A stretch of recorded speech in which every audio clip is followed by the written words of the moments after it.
Demos la bienvenida al doctor Arredondo.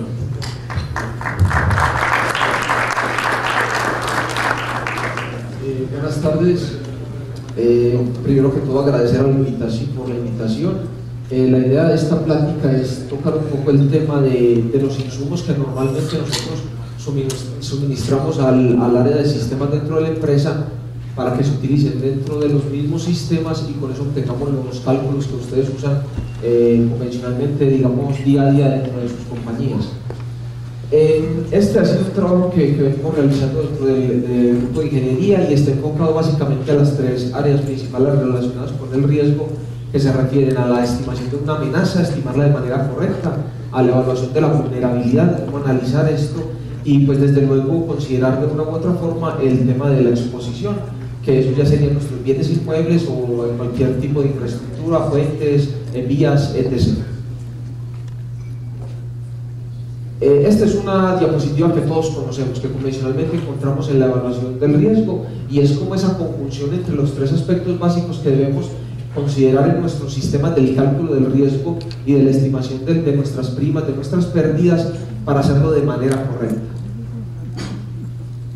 Entramos en primer lugar al tema de la amenaza sísmica y dentro de ello mismo viene interrelacionado, depende mucho el tema de los efectos de sitio, que en el caso de sismos es muy importante, conociendo sobre todo zonas donde las que vivimos, por ejemplo, Ciudad de México. Y ese tema, o por definición básicamente, ¿qué entender por amenaza o peligro sísmico? Básicamente está relacionado con una probabilidad de que suframos un nivel de daño, pero desde luego que sea un nivel de daño importante y que esto ocurra dentro de un lapso de tiempo que nos interese, y ese lapso de tiempo pues va a estar relacionado desde luego al tipo de infraestructura que estamos analizando. De forma global, y lo vimos en algunas de las diapositivas anteriores, ya dentro del sistema podemos contar por lo menos con un modelo próximo de la amenaza sísmica global a nivel del mundo, y esta se puede palpar o se puede obtener a través de un trabajo enfocado en tres puntos específicos: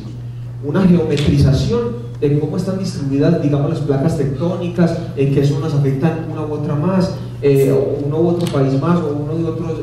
continente más, qué tipos de fallas son las que provienen de estas fuentes, qué tipos de magnitudes. Esta es la primera parte pues, que se refiere a la geometrización de nuestro planeta, por decirlo de alguna manera. Se parten de modelos originales que datan de 1960 aproximadamente, y se llega a una actualización alrededor de más de 400 geometrizaciones o discretizaciones de las mismas.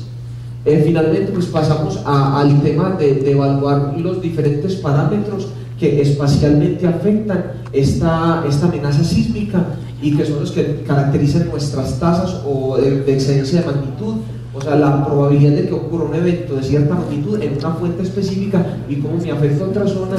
Y finalmente conocer cómo esas intensidades que se presentan, esos movimientos que se generan en nuestras fuentes sísmicas llegan hasta donde nosotros estamos. Y esto técnicamente pues está asociado a un concepto de modelos de atenuación o de leyes de atenuación que nos predicen de qué manera se van atenuando, y finalmente en el sitio de interés si puede existir o no una amplificación del movimiento por el tema de efectos de sitio.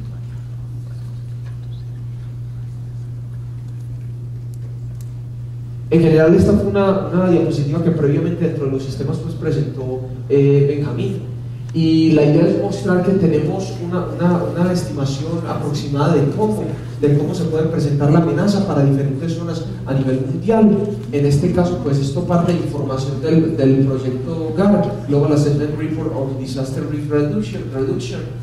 y básicamente esta es una figura asociada a un periodo de retorno de 150 años, y lo que nos muestra básicamente son las intensidades en Gales, en centímetros sobre segundo cuadrado, que podríamos sentir en un punto específico alrededor del mundo. Actualmente, y enfocándonos en el tema de la amenaza sísmica, este es como el enfoque en el que estamos trabajando desde el área de proyectos de ingeniería, en el cual nosotros tenemos unos modelos actuales en el sistema R, que son los que tenemos en color verde un poco menos intenso. Finalmente estamos trabajando sobre refinando o detallando e integrando esta nueva actualización a los modelos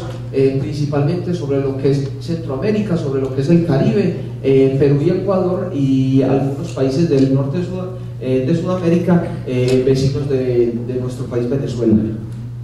En ese sentido, pues nosotros lo que básicamente vamos a obtener es una actualización de la amenaza, o sea, de qué manera se están distribuyendo esas intensidades que afectan a nuestras carteras, a nuestras estructuras, y de qué manera posteriormente, a través del cálculo de los sistemas, pues se va a reflejar en las primas o en ese dinero que tenemos que condicionar o considerar para el tema de seguros y reaseguros. Puntualmente, y aquí sin entrar en mucho detalle técnico, pues básicamente en cada uno de los diferentes digamos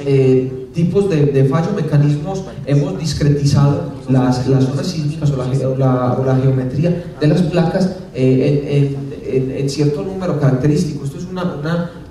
mayor detalle, básicamente lo que estamos buscando. ¿Con qué fin? Con el fin de obtener mayor precisión sobre los cálculos posteriores que el sistema nos dé. En este caso estamos hablando de diferentes tipos de eventos sísmicos, de interplaca, intraplaca, de corteza, y básicamente estamos detallando modelos de atenuación y modelos de sismicidad específicos y más representativos para cada una de las zonas. En este caso nosotros podemos ver específicamente el tema de Centroamérica o específicamente el tema de los diferentes países del Caribe. Aquí pasamos básicamente a lo que les decía, algunos de los países de Sudamérica que estamos trabajando o actualizando, en particular en este momento, trabajando sobre Ecuador y sobre Perú, que es mayor detalle donde vemos en cada uno de los tipos de mecanismos de falla, y obviamente las leyes de atenuación que digamos que son más ad hoc o que se pueden ajustar mejor a la forma en la que la sismicidad se va presentando en un sitio en particular. Aquí se hace una comparativa respecto a los modelos actualizados. ¿Una comparativa en qué sentido? Una comparativa entre los resultados que teníamos previamente, considerando menor discretización sobre las placas o la subdivisión de los mismos y de la sismicidad o de la ocurrencia de los eventos de interés, frente a la que actualmente vamos a obtener con la actualización de la amenaza en este sentido, y finalmente una relación en el error relativo que puede haber entre uno u otro. Esto obviamente ¿hacia dónde va? Esto nos va a afectar el tema del cálculo de pérdidas, el tema de la estimación de las primas, y esto de igual forma se está haciendo una calibración para comparar con alguna distribución de carteras uniformes o con algunas bases de datos de carteras que continuamente evaluamos para cada uno de ustedes. Este es el caso ya específico, pero en este caso para algunos países de Sudamérica, que es de igual manera, pues ustedes pueden ver cuál es la variabilidad o el cambio que hay entre lo que teníamos antes a nivel de la predicción de la amenaza y lo que actualmente podemos presentar para los sistemas, y con lo que actualmente o en un futuro próximo vamos a poder hacer nuestros cálculos. Dentro de este mismo tema de la amenaza, como les decía, no solo nos interesa saber cómo llegan las intensidades o qué intensidad nosotros sentimos directamente desde la fuente, sino también localmente qué le pasa a ese movimiento o esa intensidad que llegue, se atenúa, se amplifica, y eso es una característica pues que nosotros día a día vemos dentro del Valle de México. Y esto ocurre ¿por qué? Por el tema de que tenemos variabilidad en nuestros suelos, tenemos variabilidad desde suelos blandos hasta suelos pues que son muy duros, por llamarlos de alguna manera, o que son considerados como roca. Para este tema de los efectos de sitio, pues nosotros tenemos que contar con una información básica para enriquecer nuestros sistemas, para alimentarlos de alguna manera. Y esto básicamente se enfoca a estudios de microzonificación, a estudios de mecánica de suelos, geología, geomorfología, geofísica, que podemos llevar a cabo dentro de cada uno de nuestros proyectos, y también al tema de considerar registros. ¿Registros de qué tipo? Registros de movimiento fuerte, que son los que normalmente vemos en las estaciones acelerométricas, o registros de microtremores, que son campañas de vibración ambiental, que son movimientos pues que nosotros normalmente registramos, por ejemplo el tránsito vehicular. ¿Okay? Aquí vemos simplemente algunos de los esquemas básicos, el tema de una microzonificación que podemos encontrar en un estudio convencional dentro de la literatura que podemos leer o revisar a diario, algunos estudios de mecánica del suelo o el tema ya de geofísica o de geomorfología ya más detallada, y pues el tema de algunas campañas de vibración ambiental, y no sé si se ve bien aquí, pero algunas de los punticos rojos pues básicamente es alguna red acelerométrica que podemos encontrar en los sitios de estudio y que nos sirven como bases de datos para empezar a evaluar ese tema de los efectos de sitio. ¿Qué metodologías hay? Pues como todo, dentro de todo hay metodologías teóricas o metodologías empíricas. Tenemos que, digamos, trabajar con las dos en conjunto para poder sacar un resultado técnico válido, y de alguna manera pues la parte empírica pues me sirve para validar esos modelos que yo analíticamente o teóricamente puedo encontrar en la literatura. Aquí básicamente pues se muestran ya como algún detalle técnico algunos modelos que se utilizan para conocer cómo se amplifica desde terreno o en nuestra estratigrafía en un punto específico, y desde terreno duro hasta digamos la superficie, cómo se amplifica, cómo se atenúa el movimiento, y alguna muestra de los equipos que se utilizan y de los resultados que se obtienen en una medición específica de vibración ambiental. La información que nosotros finalmente volcamos al sistema para el cálculo o la estimación de pérdidas de riesgo, pues básicamente va en un formato específico que maneja, en el caso de los efectos de sitio, el tema de evaluar cuáles son las características dinámicas del sitio donde tengo mi infraestructura, donde tengo mi cartera, y es simplemente conocer cuál es el periodo del suelo. ¿A qué se refiere con el periodo del suelo? A las características dinámicas del suelo. Es muy flexible, es muy rígido. Esto lo asocia un poquito y digamos que hacemos una discretización espacial de ese tema, y esto es lo que nosotros finalmente le presentamos al área de sistemas, y ellos se involucran dentro del mismo para leer en cada punto cuál es la característica precisa de ese sitio, técnicamente hablando de periodo, y también hablando del tema de la amplificación que se puede presentar en un sitio u otro. Por ejemplo, y de forma muy general, en un sitio que sea roca, por decirlo de alguna manera, pues básicamente no va a existir una amplificación, mientras que en suelos que tienen mayor flexibilidad o un periodo mayor, pues básicamente vamos a encontrar algunos picos o algunas amplificaciones muy importantes para específicamente algunas estructuras o algunas de los edificios o infraestructuras que estamos evaluando dentro de nuestras carteras. Como resultado interesante, y lo que se ha venido trabajando, es enfocarnos básicamente y a detalle en algunas de las ciudades principales del país, en este caso México, y obtener cada uno de estos mapas o de la distribución espacial de estas funciones de transferencia, estas funciones de amplificación o de estos periodos. Por ejemplo, a nivel de Mexicali, Guadalajara, México, DF se ha actualizado de alguna manera a través de ciertas campañas de vibración que se han hecho en Puebla recientemente, y algunas mediciones que se han hecho en algunas estructuras particulares o proyectos particulares como viaductos. Eso nos ha servido como para actualizar la información que tenemos. El tema de Acapulco y el tema de Oaxaca, y estas digamos que son las últimas versiones de la información que dentro del área de sistemas de la compañía tenemos y que actualmente nos permitirían obtener resultados particulares. Y ya yéndonos a un nivel de cuáles son las intensidades pico o aceleraciones máximas que registramos en puntos específicos digamos de México, pues aquí podemos mostrar de forma discreta que aunque nosotros en nuestros dispositivos, en la página web, en los mismos sistemas, tengamos una distribución de la aceleración, digamos, a nivel país, ya cuando nos vamos a nivel específico de una ciudad de interés, porque mi cartera la tengo aquí, porque quiero hacer una evaluación particular, pues básicamente podemos ver la variabilidad de las intensidades para un periodo de retorno, por ejemplo, de 150 años. Así como yo les decía que es muy importante considerar no solo la amenaza, de qué forma nos están afectando, en este caso los sismos, puede ser una amenaza particular y cualquiera, y que también vemos los efectos de amplificación específica en una localidad particular a nivel de efectos de sitio, pues también es ver el tema que compete y que es básicamente lo que genera o no que haya un riesgo, y es el tema de la vulnerabilidad estructural estructural. Y aquí cuando digo estructura y hago hincapié en eso, no hablo solo de edificaciones, podemos estar hablando de presas, de puentes, de bordos, incluso de las mismas vialidades. Igual, digamos, teóricamente hay una definición para el concepto, y básicamente es una predisposición. Hablemos de una estructura, de un sistema, de las mismas personas o de algún elemento, ¿a qué? A sufrir una afectación, a sufrir un nivel de daño bajo una amenaza particular. Metodologías para considerar el tema de la vulnerabilidad. Hay varias, van desde el tema de casos analíticos, la evaluación estadística de la información que tenemos de nuestras bases de datos, del tema de hacer campañas experimentales, o el tema de trabajar de forma empírica, o sea, de alguna forma subjetiva. Cada una de ellas pues tiene sus ventajas o sus desventajas. En este caso las ventajas están en color verde y las desventajas estarían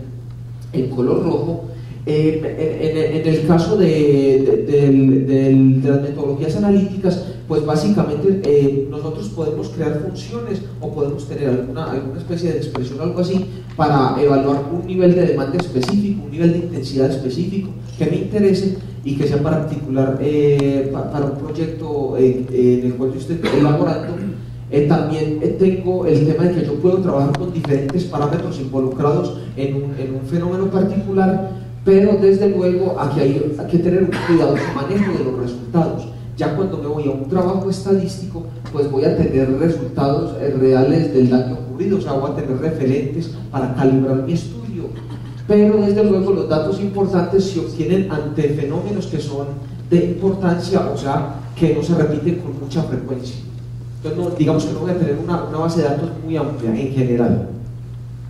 En el tema en el caso de emplear metodologías experimentales para ver el tema de la vulnerabilidad de mis estructuras en general, pues yo voy a considerar resultados reales del daño ocurrido, incluso porque voy a hacer un modelaje, digamos, en laboratorio de mi estructura, pero voy a tener costos elevados, voy a tener un tiempo de obtener un resultado importante y voy a tener un número reducido de estructuras. Yo no puedo probar las posibilidades de estructuras que podría tener en un sitio en particular. Y ya en el tema empírico, hacer una evaluación empírica, pues voy a evaluar un gran número de estructuras. Digamos que es una gran ventaja, pero como desventaja voy a tener que tener el apoyo de un gran número de expertos que bajo su opinión pues me van a decir si un parámetro no puede andar dentro de un rango de valores. Y finalmente pues va a haber una subjetividad involucrada porque va a haber una opinión referida.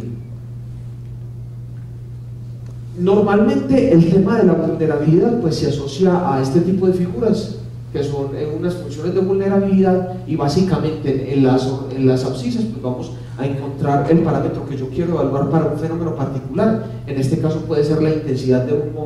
movimiento sísmico referido a centímetros por segundo cuadrado, que se asocia un poco a la fuerza que va a recibir la estructura directamente. Digamos en las ordenadas pues básicamente voy a tener un nivel de daño que yo puedo alcanzar. Normalmente lo que conocemos muy bien es si no hay daño, o si hay un daño pues ya digamos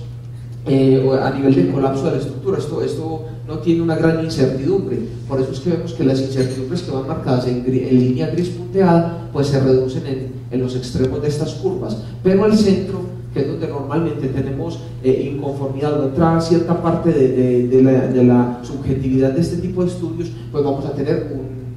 rango más amplio de incertidumbre o de desviación. Ese tipo de figuras o este tipo de tendencias o de curvas de vulnerabilidad pues se puede aplicar a diferentes tipos de amenaza. En este caso pues ya con el apoyo desde el Instituto de Ingeniería y a través de los expertos que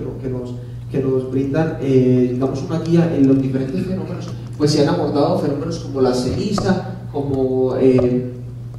la lava, como los deslizamientos, y cada una de las funciones, digamos, de vulnerabilidad se particularizan según el fenómeno y según los parámetros que me interesan específicamente.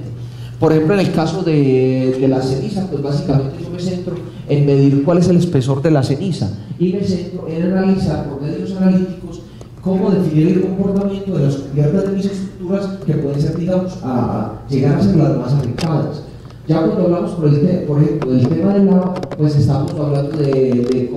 una medida de intensidad, sería la probabilidad de ocurrencia del evento. ¿Qué consideraciones? Que cuando la lava pues toca la estructura, pues una de las implicaciones es que va a haber un daño total sobre la misma. Eso es una de las, digamos, de las implicaciones que hacemos sobre las modelaciones. Y en el caso de los deslizamientos, la medida de intensidad puede estar relacionada a algunos índices, por ejemplo en este caso la relación entre la ocurrencia y no ocurrencia de un caso específico, y la consideración es que va a afectar básicamente la infraestructura que esté asociada, que esté cerca de las zonas en estudio.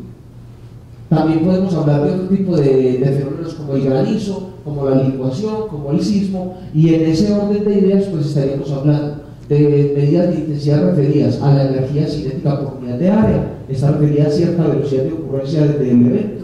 Estamos hablando de desplazamientos verticales, o estamos hablando del tema de licuación, y estamos hablando, en el caso, digamos,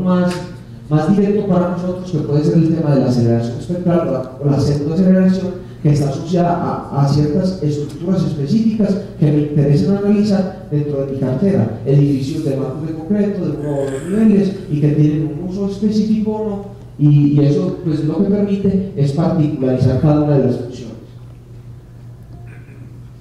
¿Hacia dónde va todo esto? Hacia que dentro de los sistemas nosotros tengamos una base de datos muy amplia en la cual nosotros caracterizamos diferentes tipos de funciones de vulnerabilidad que cumplen con cierta descripción, es decir, cumplen con cierto peligro, en este caso sería sismo, cumplen con cierto país, aquí puede ser México, Colombia, Venezuela, en fin, y puede ser cumplir con algún uso. Aquí podríamos estar hablando de si es vivienda, de si es hospital. También podemos estar hablando de una identificadora estructural que se refiere a cuál es mi estructuración. Estamos considerando marcos de acero, marcos de concreto, estamos considerando sistemas duales. También podemos estar hablando de algún material, el número de pisos, que es muy importante dentro de mi estructura, dentro del sistema estructural que yo estoy analizando.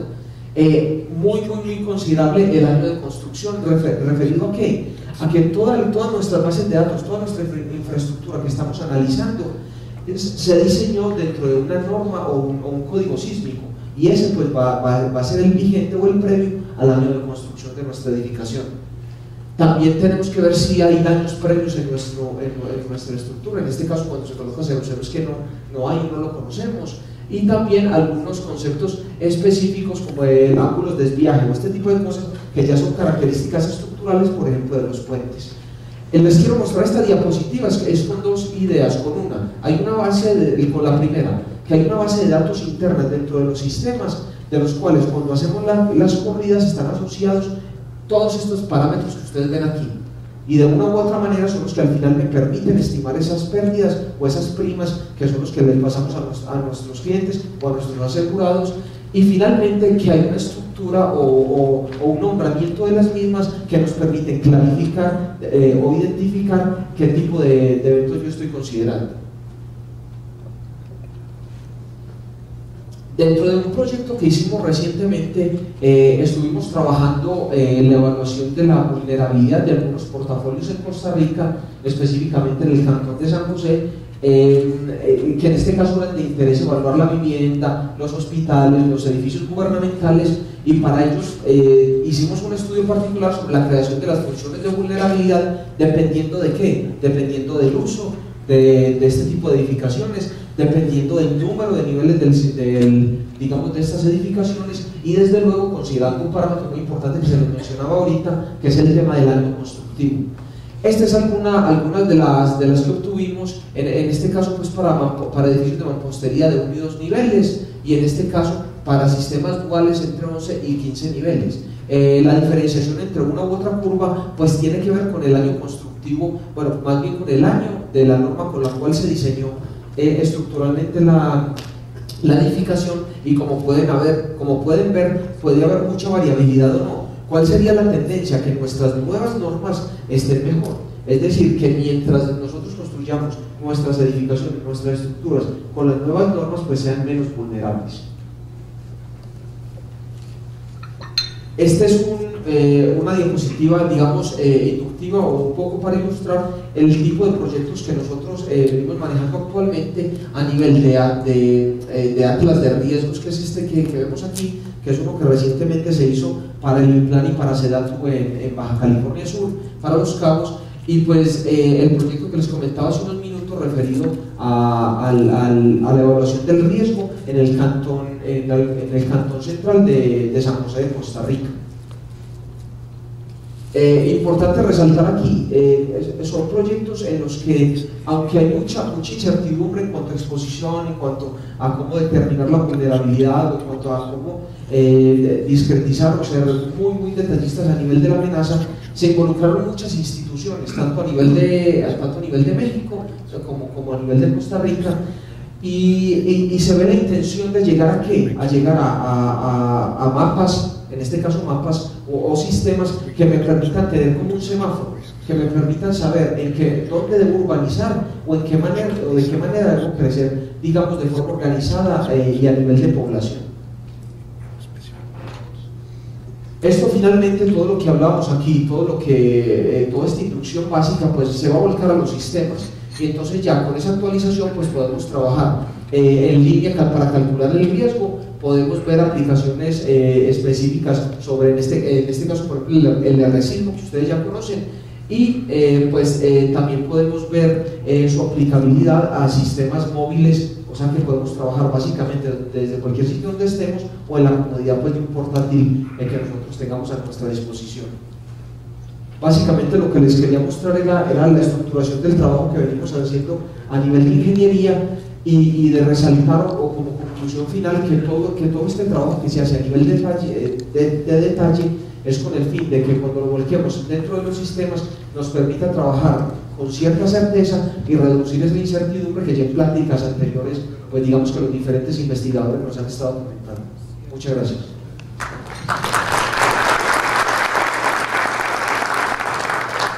Muy bien, ¿alguna pregunta?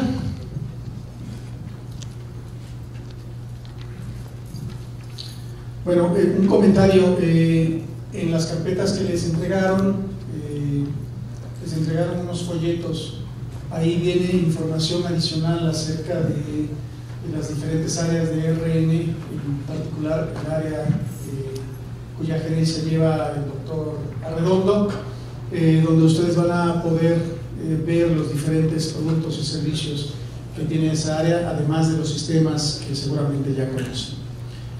Si no hay ninguna pregunta, entonces agradecemos al doctor César Arredondo por su ponencia y les pedimos con un fuerte aplauso.